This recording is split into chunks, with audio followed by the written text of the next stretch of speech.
good morning, good morning. My name is LouAnn and welcome to my kitchen. The coffees are brewing and there's some sweet iced tea in that icebox, which with the way the heat is outside, we need a good glass of iced tea, and be sure to stay hydrated and drink some water along with your sweet iced tea. Today is Saturday, so that means another bread machine recipe. So I'm kind of filming this 3 days in advance.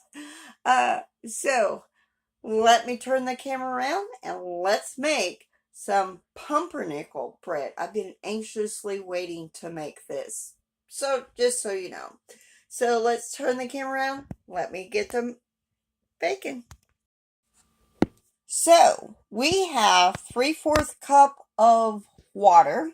I'm going to add a tablespoon of oil, 3 tablespoons of molasses, which I probably have to get a spatula to get all that yummy molasses out of there. Slow as molasses.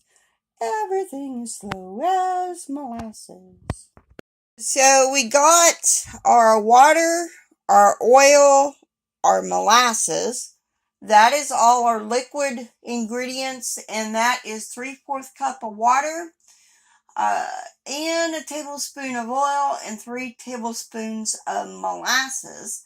Now we're going to add our flour, and calls for 2/3 cup of bread flour, 2/3 cup of rye flour, 2/3 cup of whole wheat flour. So I'm going to add that right now to that. So I'm going to kind of break it a little bit.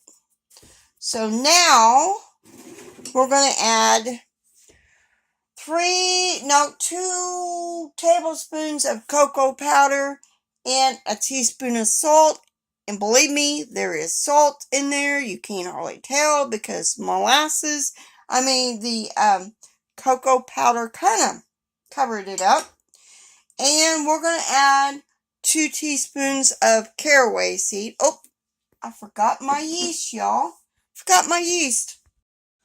So I am going to add 2 teaspoons of yeast, and this is all of my, well, I got an extra bottle, never mind. But I'm going to make sure I got all that cocoa out there. So now, all we have to do is turn on our bread maker. I'm going to go ahead and leave that top up so you can see. So that is the bread maker. It is on.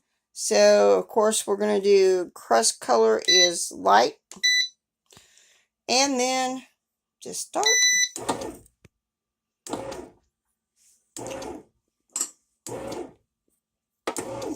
And it did say that if you was using a well-built machine bread maker, you need to add a tablespoon or more water to this. So I'm just going to look and see what our dough looks like, and if I think it needs a little bit of water, I will be adding a little bit of water to it. This is the easy way to make bread, to me anyway, in a bread maker.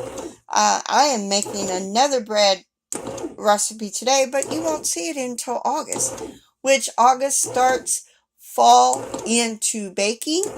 Not my first collab, but my first fall collab. I'm going to go at it.